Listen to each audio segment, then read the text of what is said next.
Good evening, everybody, and welcome to the Hooli Hour. I'm Bridget. And I'm Josh. And as always, we have a very exciting show, but this time I am not kidding. It's one of our biggest yet. Yes, you have chosen the right night to tune in because calling all the way from across the Atlantic Ocean internationally, we have the star of July 23rd's concert, Seanie Vaughan, here. And Seanie, how are you? Hey guys, how are you? Good to talk to you.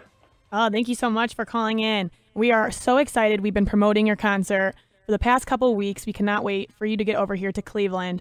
But I think the fans want to know a little bit more about you. So first question is, when did you start your music career?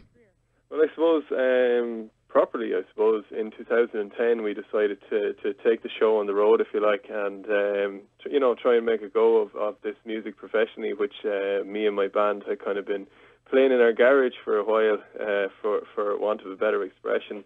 And so then, we recorded an album and released it, Altered Vision, in 2011.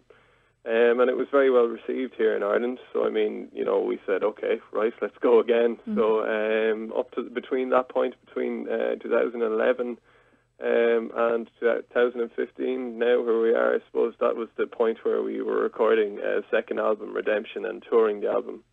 And I suppose I was always playing music as a child. I didn't exactly learn. I just kind of picked up the guitar from kind of what I had seen people doing, and looking at stuff on TV and that, The internet wasn't a big thing when I was growing up in Ireland. It was only really taken off, I suppose.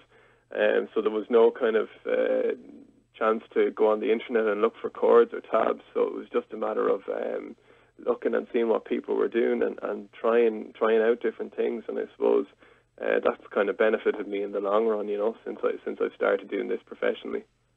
Well, it seems like you were born to be a star, and we are so happy to have your music getting brought over here to Cleveland. But did you ever imagine yourself, playing as a young child? Did you see yourself in the future being this huge, successful musician and touring all over the world and now over here to America?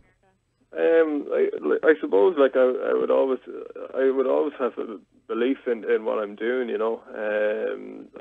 don't know if I would have thought when I was starting out that I would have gone, to as many places with my music as I have, and I'm so lucky. I feel privileged to be able to bring my music to so many wonderful places and to so many wonderful audiences.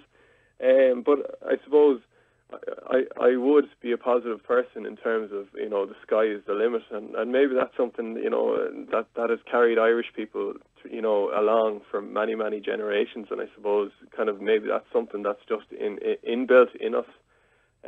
So I'm saying now that, yeah, that I would have been kind of confident, but I hope that this is just another step in a long and kind of fruitful career, if you like, yeah. Right, and now, Seanie, this is going to be your first time in North America, but you are no stranger to international travel and taking your music across the world. I had seen that you had played in China before. What if you could just kind of describe that experience? Yeah, that was amazing. I kind of started touring throughout Europe, and kind of at the start of when we decided to kind of do this professionally, and then an opportunity came up to go to China to start in Hong Kong and to do 7 other cities kind of in that region. It was just the most amazing experience in terms of, you're really bringing your music to people that don't have a clue of who you are, what you do, but they show up for the love of the music, and the crowds that were there were just so enthusiastic, and it was really, really uplifting. Like I came back from that trip and just thought, this is so good, and it nearly spurred me on to just continue writing and to continue playing music, and it was just amazing, and to experience their culture as well, certain aspects of their culture that is very, very unique, and completely, to be perfectly honest with you, completely alien to the culture that I grew up in. It was very, very interesting, and just the way they embraced the music was just phenomenal. I just got such a kick out of it. Right, and I think United States can be a little more similar to Ireland than perhaps China, but And just again, hopefully we can bring that same energy for you. It's going to be Thursday, July 23rd at the House of Blues. If you buy tickets beforehand, it's $15, $20 at the door. Again, we're going to have a VIP session open for a limited amount of time. The tickets will be available for a limited amount of time. You can meet Seanie yourself.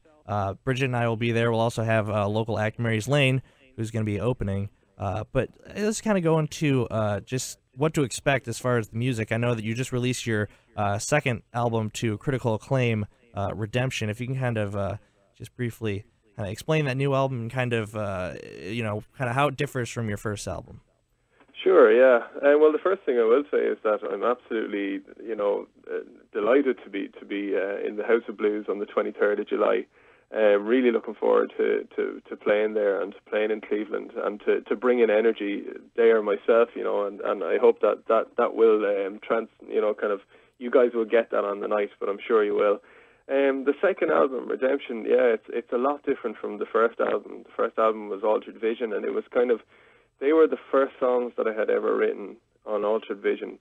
I had no kind of concept of the recording process, the idea of dealing with the media, dealing with PR, dealing with studios, managers, any of this kind of thing. So I completely started out on my own, and I was blind to any sort of thing, like the music industry, if you like.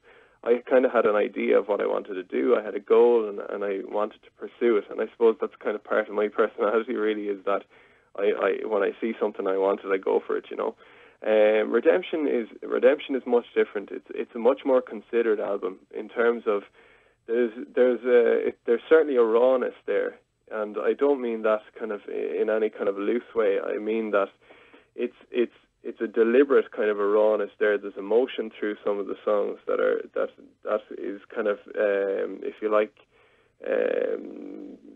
It's shown through kind of distortion or something like that, in various parts. But it's a much more kind of a grown-up album, if you like. Hot Press magazine, actually, in Ireland here, which is like the equivalent to maybe Rolling Stone in the States or something like that, compared it to a Beatles album and also to Talking Heads. That's something that is really kind of affirming, if you like, or really kind of it helps you along. Certainly helped me along in terms of getting the energy to go and to promote this and to keep the songs flowing.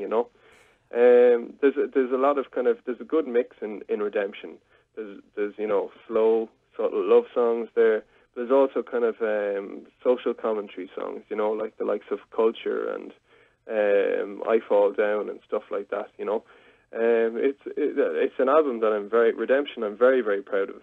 It's something that I've done and that I can say, okay, everything that's done here is done to the way that I particularly want it, And I'm very lucky with the band that I have, that they're so kind of behind me.